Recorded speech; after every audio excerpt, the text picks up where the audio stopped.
Okay, this video is about 5.1, starting on page 52 of your course notes, and we are discussing increasing and decreasing functions. So when is a function increasing or decreasing? So if we look at a graph, remember we read a graph from left to right. Okay, we're going from left to right, so negative to positive. And when we're talking about whether it's increasing or decreasing, we're talking about what is happening to y, the y values, as x is going from smaller to greater. So as x is increasing, how is y changing? Okay, so if we look at this image, the function is increasing from this portion here that I highlighted and this portion, right? So as we move from left to right, our y values are increasing on those in those regions. So we would say from -7, if we look at the numbers on the graph, this is about -7 to -4, and then also from -2, and that arrow on the right is going on for infinity, so we would say to infinity we are increasing. Now, notice that we do not use a bracket, we use parentheses around these intervals because you can't necessarily say at -7, for example, whether it's decreasing or increasing because it's changing there. So we use parentheses. Remember, a bracket means a point is included in an interval, and parentheses means it is excluded. So like an open circle. Okay, so now the function is decreasing on these other areas where when we go from left to right, our y values are decreasing, going down. So those intervals would be from -infinity to -7, again a parenthesis, and from -4 to -2. Over here and look at our graph where the slope is 0 at a specific point, or here where it doesn't exist, right, where it's a sharp change. Those show us our boundaries where the slope is changing. Okay, so where it's 0, where it's like sloping off at those top and bottom of those curves would be where our slope is changing. And so we've been talking about derivative. That's what calculus is all about. But what is the connection between the behavior of our function f and the derivative? And it happens that when, since, remember, our derivative is like the slope or the change over time, that means when f is increasing, our derivative will be positive. When f is increasing, our derivative is positive. When f is decreasing, our derivative is negative, right? So this is like the slopes of our tangent lines. If our slope is negative, our function is decreasing. If our slope is positive, our function is increasing. Now, when f is constant, like our slope, like a horizontal line, like y = 5, when f is constant, the change is 0, right? The slope is 0. Okay, so now we want to know algebraically or using calculus where these things actually happen without actually looking at a graph. So we have something to consider. C, a point C in a function is at a critical number if the derivative of C at point C is 0, or if the derivative at point C does not exist. But we must have the case that the original function at value C does exist. Okay, so our function must exist at point C in order for it to be a critical point. And then we look for where our slope, our derivative, our slope is 0, or where the derivative at C does not exist. Okay, now these critical points serve as boundaries when we look at the function f. So if we go back, all those critical points. Okay, so to find these critical points, we're going to set our derivative. So find the derivative, set the derivative equal to 0, right? So if we see where the slope is 0, we'll see where it's changing or possibly changing. And then we solve for x. We're going to plot these numbers on the line to separate into multiple parts, like a number line, not a XY graph. And then we're going to use anything in between these values as a test point. So if that test point is positive or negative, that will tell us what our slope is in that region between one change to another. So if the positive values mean that f is increasing, a positive slope means it's increasing, and negative means it's decreasing. Okay, so let's try this out. So here's a function. F of x equals 2/3 x cubed minus x squared minus 24x minus 4. Okay, so first it says to find critical numbers. Now, it also a good point to start with looking at the domain, right? So we want to be sure that we're considering that our function must exist at the points we find. So in this example, we're not dividing by 0. We don't have any values under an even radical. So our domain would be from -infinity to infinity. So we don't really need to worry about the function not existing at a certain point. Okay, so to find these critical numbers, we set our function, we find the derivative, and then we're going to set the derivative equal to 0. So when we find the derivative of 2/3 x cubed, we multiply our exponent in front. So we have 3 times 2/3, decrease the exponent by 1, and do that for all. We can simplify that a little bit. So we have 2x squared minus 2x minus 24. Notice we have a quadratic equation, which we can fairly easily solve. So then the next step, we set the derivative equal to 0. This will give us our critical points. So 0 equals, or our possible critical points, I should say, 2x squared minus 2x minus 24. This we can factor. Actually, before we factor it, we could divide it all by 0. Make sure if you do something like this, that remember that you're also dividing both sides of the equation. So 0 equals x squared minus x minus 12. So we have 0 equals x minus 4 times x plus 3.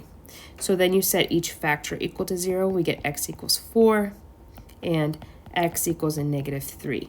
So these are our critical points, okay, or our possible critical points. So the next step we want to do is look at the slope on either side of these points to see whether we have a positive slope or a negative slope, and then we would know whether the slope is increasing or decreasing in that region, okay? So the answer to part A, these are the critical points.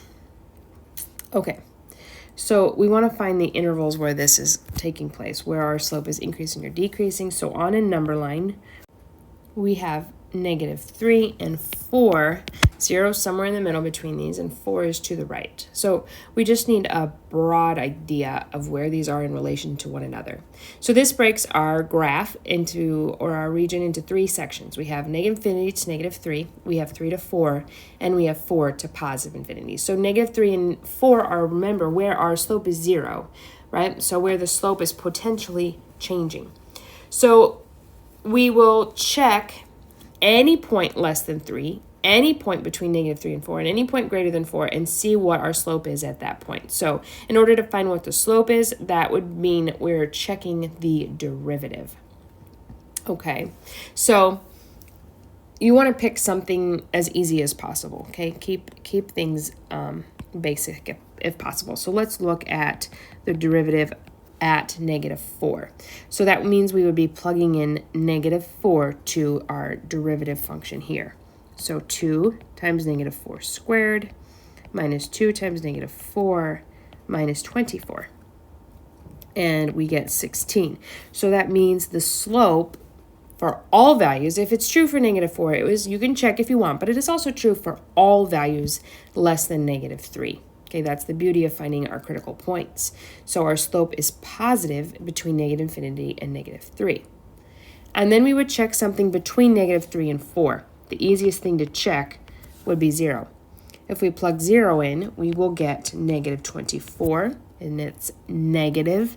So that means our slopes are all negative between -3 and +4. And then lastly, we would check something greater than 4, anything. 10 is generally something easy to plug into an equation. So if we plug in 10, we get a positive value, 156. So our slope is positive for those values greater than 4.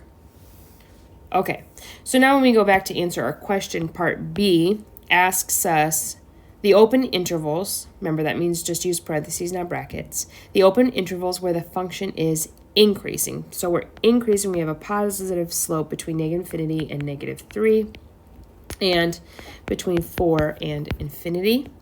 And then part C, where it's decreasing, it would be decreasing from -3 to 4. Okay, let's look at an example. We have f of x equals x plus 2 over x plus 1. We're on page 53 of your course notes. It says find the critical numbers, the open intervals where the function is increasing and the open intervals where the function is decreasing. So again, the first thing we want to do is find the derivative. And in this case, we have the derivative, we have to use the quotient rule. So that would be the denominator, exactly as it's written, times derivative of the numerator. Derivative of the numerator is simply 1, and then minus the numerator times derivative of the denominator, which is also 1, divided by the denominator squared. Okay, so if we simplify this, we would distribute our negative, the x's would cancel out, and we get -1 over x plus 1 quantity squared. So to find the critical points, remember we set the derivative equal to 0. So -1 equals, oh no, not -1. We have 0 equals -1 over x plus 1 quantity squared. Now, notice that this will never be equal to 0, right? No matter what we plug in for x in the denominator, we will never get 0 to match the left side of the equation. So this will never equal 0. So there are no critical points. Okay, no critical points. Okay, now since there's no critical points, we just want to check any point on our number line.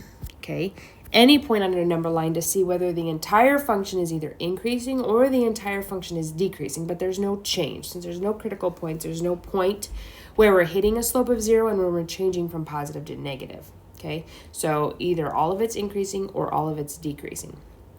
So we want to check that in our derivative, so we could check any point. The easiest point to substitute in would be 0, in my opinion.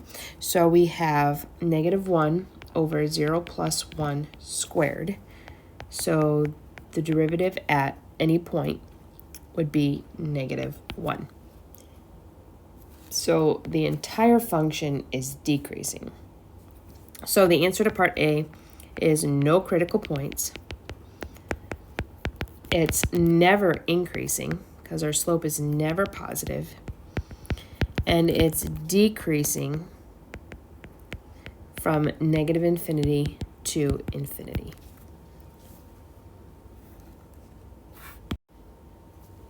Okay, for this next example, we would definitely want to look at the domain before we try to find our derivative, just to make sure that we are within, that we don't have any values we need to throw out. So remember when we have a square root of something, an even radical, we want to have that as a positive value. So we're going to say x squared plus 1 must be greater than or equal to 0, which means x squared must be greater than or equal to 1. Now notice that means that our domain is anything, -infinity to infinity, right? because anything squared will be positive in our real number line at least, right? We're talking about real numbers here. Okay, so to find the critical numbers, we want to set our derivative equal to 0. So first we need to find our derivative. So the derivative of x, write our exponent in front. I'm going to do this a little bit more quickly here. So we multiply 1/2 in the front, decrease the exponent by 1, and then apply the chain rule, multiply by the derivative of the inner function. And as we simplify that, we will get the 1/2 and 2's cancel, so we'll get x over the square root of x squared plus 1. You can pause the video if you need some more time to find this. Okay, so then to find the critical numbers, we want to set it equal to 0. So we have 0 equals x over the quantity x squared plus 1. Now we could take our time to solve this, but we see right away that if x is 0, our entire quantity will be 0, right? We would have 0 over square root of 1, which is 0. 0 divided by anything is 0. Now, you always want to double check that the function, the original function at 0 exists, which it does because we found the domain first. So that's one thing I didn't mention in the last examples, but you do want to be sure. And since this is a square root one, it'd be very, it could be very likely that our critical number, the function value, does not exist at that point, which would mean it's not a critical number. Okay, so part A, critical number is x equals 0.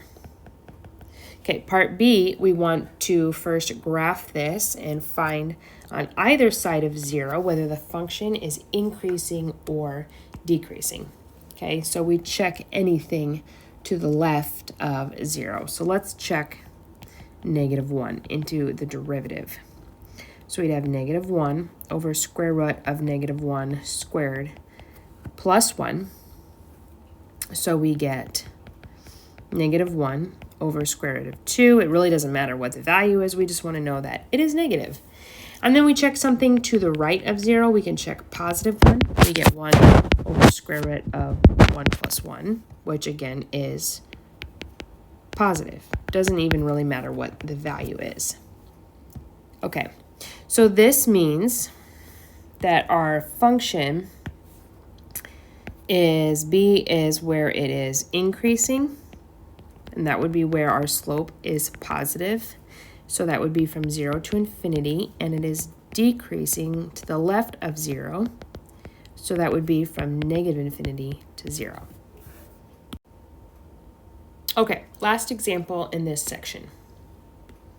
F of x equals x minus 4 natural log of 3x minus 9. So same instructions. We want to find the derivative first and then find the critical numbers by setting the derivative equal to 0. So when we find the derivative of x is simply 1. The derivative of the natural log of 3x minus 9, well, our 4 would be left alone. Derivative of 3x minus, natural log of 3x minus 9, the 3x minus 9 goes in the denominator, 1 over 3x minus 9, and then we multiply by the derivative of the inner function, which is 3.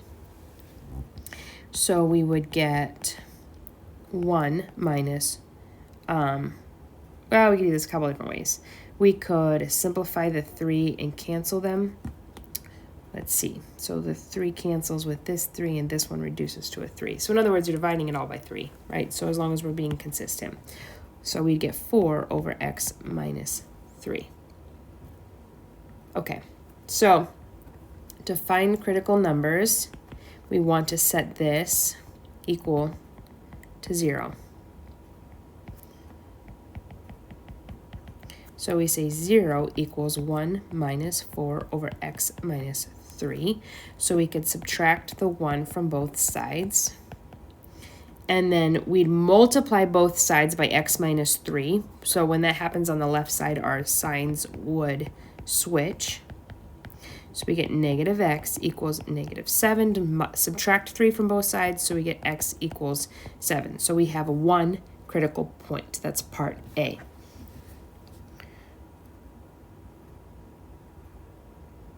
So now we're going to check either side of this. Okay, so checking either side of 7. Now, if you notice, I also missed a point here, right?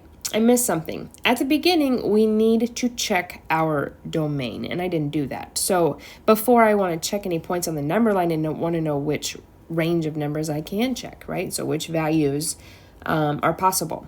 So if we go look back at our beginning function, we have a natural log, right? And we cannot take the logarithm of a negative number. So when we find our domain, we want to restrict 3x minus 9 to a positive value. Okay, so if we solve for x, we would get x is greater than 3. Add 9 to both sides, divide by 3.